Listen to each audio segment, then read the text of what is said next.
కేంద్ర ప్రభుత్వం ఇచ్చిన నిధులతోనే రాష్ట్ర ప్రభుత్వాలు నడుస్తున్నాయని కొత్తగా రాజకీయాల్లోకి వచ్చిన పెద్దపల్లి ఎంపీ తెలియక బీజేపీ పార్టీపై మాట్లాడుతున్నారని మాజీ ఎమ్మెల్యే గుజ్జల రామకృష్ణారెడ్డి ఎద్దేవా చేశారు.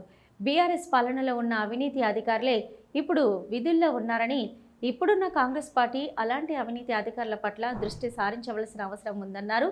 పెద్దపల్లి జిల్లా ధర్మారం మండల కేంద్రంలోని ఓ ప్రైవేట్ ఫంక్షన్ హాల్లో ధర్మపురి నియోజకవర్గ భారతీయ జనతా పార్టీ ఆధ్వర్యంలో వికసిత్ భారత్ సంకల్ప సభను ఏర్పాటు చేశారు. కేంద్రంలో 11 ఏళ్ల పాలనను పూర్తి చేసుకున్న సందర్భంగా ఈ సభను నిర్వహించారు. కార్యక్రమానికి మాజీ ఎమ్మెల్యేలు గుజ్జల రామకృష్ణారెడ్డి, కాశీపేట లింగయ్యతో పాటు జగిత్యాల, పెద్దపల్లి జిల్లా పార్టీ అధ్యక్షులు హాజరయ్యారు. మొదటగా జ్యోతి ప్రజ్వలనతో కార్యక్రమాన్ని ప్రారంభించి నూతన ఎన్నికైన మండలాల అధ్యక్షులను సాల్వతో సన్మానించారు.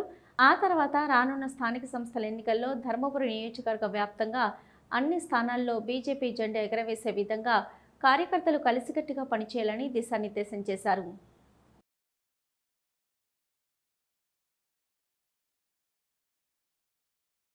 కొత్తగా రాజకీయాలకు వచ్చింది కాబట్టి ఇవన్నీ తెలుసుకోకపోవచ్చు. కేంద్రం ఇచ్చేటువంటి నిధులతోనే ఈ రాష్ట్ర ప్రభుత్వం నడుస్తూ ఉన్నది.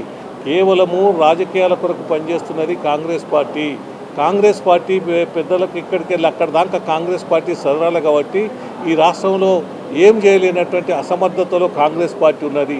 గ్రహించాలే, కాంగ్రెస్ పార్టీని ప్రజలు కథమైపోయింది, చీకొడుతూ ఉన్నారు. ఈ యొక్క ప్రభుత్వం మీద వ్యతిరేకం వచ్చింది. లోకల్ బాడీ ఎన్నికలు పెట్టడానికి కొరకు ఈ ప్రభుత్వం వణుకుతూ ఉన్నది.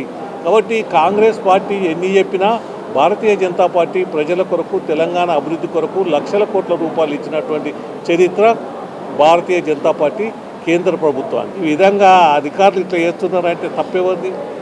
ఈశ్వర్ గారు పనిచేసినప్పుడు ఉన్న అధికారులే కదా వీళ్ళంతా. టీఆర్ఎస్ పార్టీ అధికారంలో ఉన్నప్పుడు చేసిన వ్యక్తులే కదా వీళ్ళంతా. అదే పార్టీ, అదే మనుషులు, అదే కథ ఇవాళ కాంగ్రెస్ పార్టీ ఉపయోగించుకుంటున్నది.